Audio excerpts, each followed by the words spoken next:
जय हिंद दोस्तों। आज आपके लिए लेके आ चुके हैं 60 प्लस जीके क्वेश्चन जो कि एग्जाम में मोस्ट इंपॉर्टेंट होने वाले हैं। तो चलिए स्टार्ट करते हैं। आज का पहला सवाल, भारत की सबसे पुरानी पर्वत श्रृंखला कौन सी है? तो दोस्तों भारत की सबसे पुरानी जो पर्वत श्रृंखला है वो है ऑप्शन बी अरावली, यानी कि अरावली जो है सबसे पुरानी है।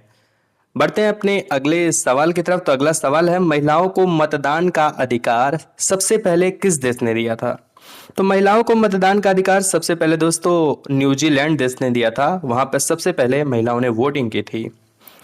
दोस्तों अगला सवाल है, कौन सा ग्रह भोर का तारा कहलाता है? मतलब भोर का तारा किस ग्रह को कहा जाता है? तो वो ग्रह है दोस्तों शुक्र ग्रह। शुक्र ग्रह को कहा जाता है भोर का तारा। ऑप्शन बी जो है इसका राइट आंसर हो जाएगा। बढ़ते हैं अगले सवाल की तरफ। तो भारत का वर्णन करने वाली पुस्तक इंडिका किसने लिखी थी? तो इंडिका जो पुस्तक है दोस्तों उसको लिखी थी मेगास्थनीज के द्वारा। ये मेगास्थनीज ने लिखा था इंडिका पुस्तक के बारे में, जिसने उसने भारत का डिटेल में वर्णन किया है। चलिए बढ़ते हैं अगले सवाल की तरफ। दोस्तों विश्व का सबसे बड़ा मरुस्थल कौन सा है?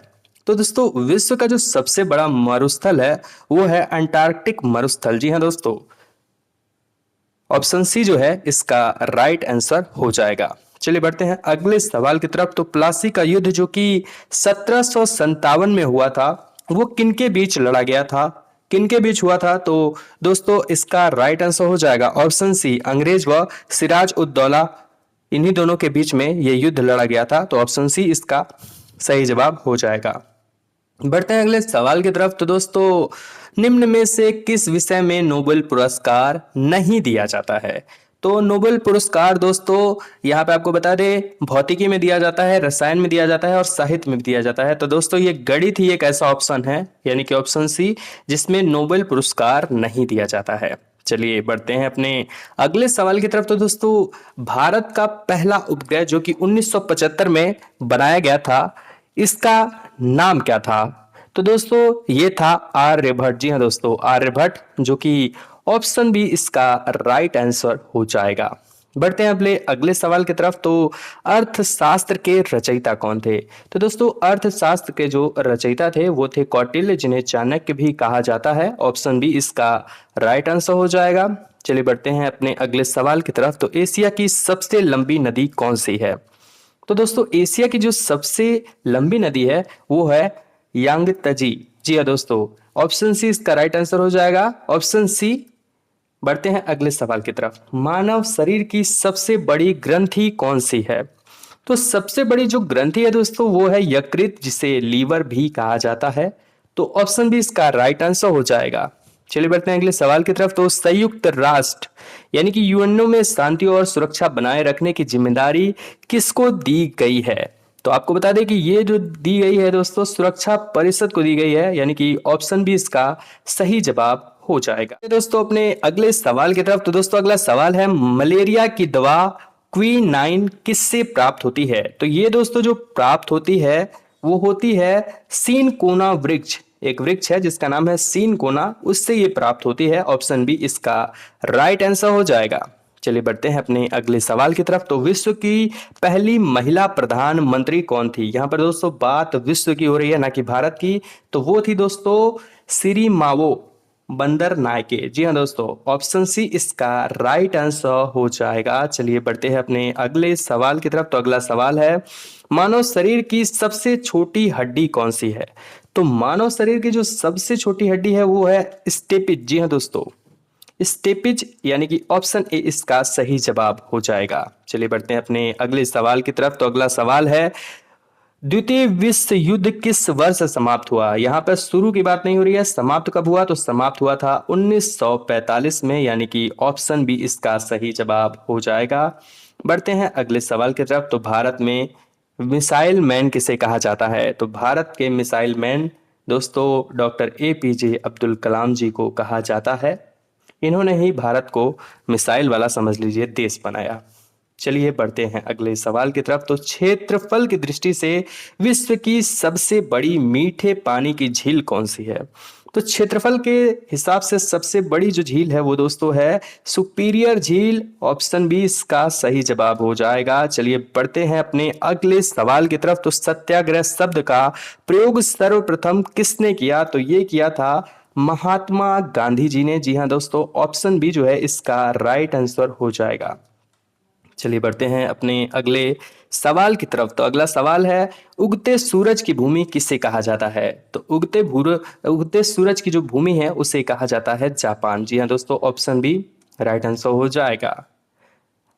दोस्तों सूर्य का प्रकाश पृथ्वी तक पहुंचने में कितना समय लगता है? तो सूर्य का प्रकाश पृथ्वी तक पहुंचने में दोस्तों 8 मिनट 20 सेकेंड का समय लगता है, यानी कि ऑप्शन बी जो है इसका राइट आंसर हो जाएगा। दोस्तों पानी का रासायनिक सूत्र क्या है? तो पानी का रासायनिक सूत्र है H2O, यानी कि ऑप्शन ए जो इसका राइट आंसर हो जाएगा। चलिए बढ़ते हैं अगले सवाल की तरफ। तो अगला सवाल है मानव शरीर में रक्त का शुद्धिकरण किस अंग में होता है? तो रक्त का शुद्धिकरण दोस्तों होता है किडनी में, यानी कि ऑप्शन बी जो है इसका राइट आंसर हो जाएगा। चलिए बढ़ते हैं अपने अगले सवाल की तरफ। तो प्रकाश की गति कितनी होती है? तो दोस्तों प्रकाश की गति होती है ऑप्शन सी, यानी कि दोस्तों 3 लाख किलोमीटर प्रति सेकेंड। तो दोस्तों 3 लाख किलोमीटर प्रति सेकेंड, यानी कि 1 सेकेंड में 3 लाख किलोमीटर ट्रेवल करती है प्रकाश। जी हाँ। चलिए बढ़ते हैं अगले सवाल की तरफ। तो ओजोन परत किस गैस से बनी हुई है? ओजोन परत बनी हुई है दोस्तों O3। ऑप्शन बी इसका सही जवाब हो जाएगा। चलिए बढ़ते हैं अपने अगले सवाल की तरफ। तो पृथ्वी पर सबसे अधिक पाई जाने वाली धातु कौन सी है? तो सबसे ज्यादा पाई जाने वाली धातु है दोस्तों एल्युमिनियम। जी हाँ दोस्तों, ऑप्शन बी जो है इसका सही जवाब हो जाएगा। चलिए बढ़ते हैं अपने अगले सवाल की तरफ। तो इंसान के शरीर में कुल कितनी हड्डियां होती हैं? तो मानव शरीर में टोटल 206 हड्डी होती है। ऑप्शन बी इसका सही जवाब होगा। दूध में पाई जाने वाली प्रमुख शर्करा कौन सी है? तो दूध में जो सबसे प्रमुख शर्करा है उसे कहते हैं लैक्टोज। जी हाँ दोस्तों, ऑप्शन सी इसका सही जवाब हो जाएगा। बढ़ते हैं अपने अगले सवाल की तरफ। तो दोस्तों अगला सवाल है कौन सा ग्रह लाल ग्रह कहलाता है? तो दोस्तों लाल ग्रह कहलाता है मंगल ग्रह। जी हाँ, ऑप्शन बी इसका सही जवाब हो जाएगा। बल्ब के फिलामेंट में कौन सी धातु प्रयोग की जाती है? तो दोस्तों बल्ब के फिलामेंट में जो धातु प्रयोग की जाती है उसका नाम है टंगस्टन। जी हाँ दोस्तों, ऑप्शन सी इसका राइट आंसर हो जाएगा। अगला सवाल है सबसे हल्की धातु कौन सी है? तो सबसे जो हल्की धातु है वो है दोस्तों लिथियम। ऑप्शन सी इसका राइट आंसर हो जाएगा। बढ़ते हैं अपने अगले सवाल की तरफ। तो पेनिसिलिन दवा किससे प्राप्त होती है? तो ये दोस्तों एक कवक फंगस है जिससे प्राप्त होती है पेनिसिलिन दवा। चलिए बढ़ते हैं अपने अगले सवाल की तरफ। मानव शरीर का सबसे बड़ा अंग कौन सा है? तो दोस्तों मानव शरीर के सबसे बड़ा जो अंग है वो है त्वचा। ऑप्शन सी इसका सही जवाब हो जाएगा। अगले सवाल की तरफ बढ़े। तो कौन सी गैस पौधे प्रकाश संश्लेषण में ग्रहण करते हैं? तो दोस्तों पौधे जो है कार्बन डाइऑक्साइड यानी कि CO2 ग्रहण करते हैं और ऑक्सीजन हमें देते हैं। दोस्तों अगला सवाल है परमाणु बम किस प्रक्रिया पर आधारित है? तो दोस्तों परमाणु बम जो है नाभिकीय विखंडन। जी हाँ दोस्तों, यानी कि ऑप्शन बी नाभिकीय विखंडन ये इसका राइट आंसर हो जाएगा। बढ़ते हैं अगले सवाल के बारे में। तो हमारे खून का लाल रंग किसके कारण होता है? तो जो लाल रंग है दोस्तों वो होता है हीमोग्लोबिन के कारण, इसीलिए हमारा खून लाल दिखाई देता है। अगला सवाल है पृथ्वी का गुरुत्वाकर्षण बल किसने खोजा था? तो दोस्तों पृथ्वी का गुरुत्वाकर्षण बल न्यूटन ने खोजा था। ऑप्शन बी इसका राइट आंसर हो जाएगा। अगला सवाल है अम्ल वर्षा मुख्य रूप से किस गैस के कारण होती है? तो अम्ल वर्षा दोस्तों होती है SO2 और NO2, यानी कि SO2 और NO2, यानी कि दोस्तों ऑप्शन सी जो है इसका राइट आंसर हो जाएगा। चलिए बढ़ते हैं अपने अगले सवाल की तरफ। विद्युत धारा की इकाई क्या है? तो दोस्तों विद्युत धारा की जो इकाई है उसे एम्पियर में नापा जाता है विद्युत धारा को। जी हाँ। अगले सवाल के बारे में बात करें तो सबसे छोटा ग्रह कौन सा है? तो दोस्तों सबसे जो छोटा ग्रह है वो है बुध, मरकरी। जी हाँ दोस्तों।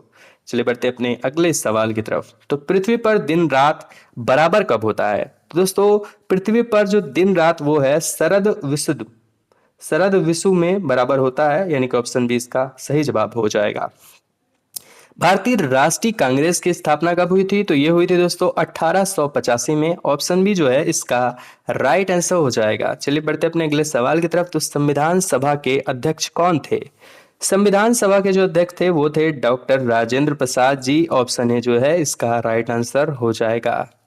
द ग्रेट बाथ कहाँ स्थित है? तो दोस्तों द ग्रेट बाथ जो है वो मोहनजोदाड़ो में मिला गया है। जी हाँ दोस्तों, चलिए बढ़ते हैं अपने अगले सवाल की तरफ। मोनाल किस राज्य का पक्षी है? दोस्तों मोनाल एक बहुत ही प्रख्यात पक्षी है जो कि उत्तराखंड में मिलता है। चलिए बढ़ते हैं अपने अगले सवाल की तरफ। तो पहली जनगणना भारत में कब हुई थी? तो भारत में दोस्तों पहली बार जब जनगणना हुई थी तो वो सन था 1872, यानी कि ऑप्शन बी जो है इसका सही जवाब हो जाएगा। बढ़ते अपने अगले सवाल की तरफ। तो भारतीय रिजर्व बैंक यानी कि आरबीआई की स्थापना कब हुई थी? तो आरबीआई की स्थापना हुई थी दोस्तों 1935 में। जी हाँ, ऑप्शन ए राइट आंसर हो जाएगा। किस शासक ने अलाउद्दीन खिलजी की उपाधि धारण की थी? तो दोस्तों अलाउद्दीन खिलजी की उपाधि जो है अलाउद्दीन खिलजी ने ही धारण की थी। चलिए बढ़ते हैं अपने अगले सवाल की तरफ। दशमलव पद्धति का आविष्कार किसने किया था? तो दशमलव पद्धति का आविष्कार किया था ब्रह्मगुप्त ने। जी हाँ, ऑप्शन डी जो है इसका सही जवाब हो जाएगा। चलिए बढ़ते अपने अगले सवाल की तरफ। पुलकेशिन द्वितीय किस वंश का शासक था? तो दोस्तों ये था चालुक्य वंश का शासक। ऑप्शन बी सही जवाब हो जाएगा। विश्व संगठन स्वास्थ्य संगठन यानी कि वर्ल्ड हेल्थ ऑर्गेनाइजेशन WHO का मुख्यालय कहाँ है? तो दोस्तों ये है जिनेवा में। ऑप्शन बी जो है इसका सही जवाब हो जाएगा। बढ़ते हैं अगले सवाल की तरफ। भारत छोड़ो आंदोलन कब शुरू हुआ? तो भारत छोड़ो आंदोलन शुरू हुआ था 1942 में। ऑप्शन सी जो है इसका सही जवाब हो जाएगा। बढ़ते हैं अगले सवाल की तरफ। तो नवपाषाण काल का मुख्य व्यवसाय क्या है? नवपाषाण काल का मुख्य व्यवसाय है कृषि, यानी कि ऑप्शन बी जो है इसका सही जवाब होगा। कावेरी नदी का उद्गम स्थल कहाँ है? कावेरी नदी का उद्गम स्थल है ब्रह्मगिरी में। जी हाँ दोस्तों, ऑप्शन बी इसका सही जवाब हो जाएगा। बढ़ते हैं अपने अगले सवाल की तरफ। तो क्विट इंडिया रेजोल्यूशन किसने पेश किया था? तो दोस्तों ये पेश किया था आचार्य कृपलानी जी ने, यानी कि ऑप्शन जो डी है इसका सही जवाब हो जाएगा। चलिए बढ़ते हैं अपने अगले सवाल की तरफ। नौगांव की लड़ाई किनके बीच हुई थी? तो ये दोस्तों हुई थी ब्रिटिश और सिख के बीच। जी हाँ दोस्तों, यानी कि ऑप्शन बी इसका सही जवाब हो जाएगा। भारतीय संविधान की किस धारा में आपातकाल का प्रावधान है? तो दोस्तों ये जो आर्टिकल है वो है 352, यानी कि दोस्तों ऑप्शन बी इसका सही जवाब होगा। गिर राष्ट्रीय उद्यान कहाँ स्थित है? तो गिर राष्ट्रीय उद्यान दोस्तों गुजरात राज्य में स्थित है। ऑप्शन बी इसका राइट आंसर होगा। बढ़ते हैं अगले सवाल की तरफ। तो विश्व का सबसे ऊंचा जलप्रपात एंजल फॉल्स कहाँ है? तो दोस्तों एंजल फॉल्स है वेनेजुएला में, यानी कि ऑप्शन बी जो है इसका राइट आंसर होगा। राजत रंगड़ी किसने लिखी थी? तो दोस्तों ये लिखा था कल्हड़ ने। जी हाँ, ऑप्शन डी जो है इसका राइट आंसर हो जाएगा। दोस्तों चलिए बढ़ते हैं अगले सवाल की तरफ। तो अगला सवाल है आधार कार्ड सबसे पहले किस राज्य में बना था? तो दोस्तों इसका सही जवाब आपको कमेंट बॉक्स में देना है और जिसका जवाब सही होगा उस कमेंट को हम पिन कर देंगे। जय हिंद, जय भारत दोस्तों।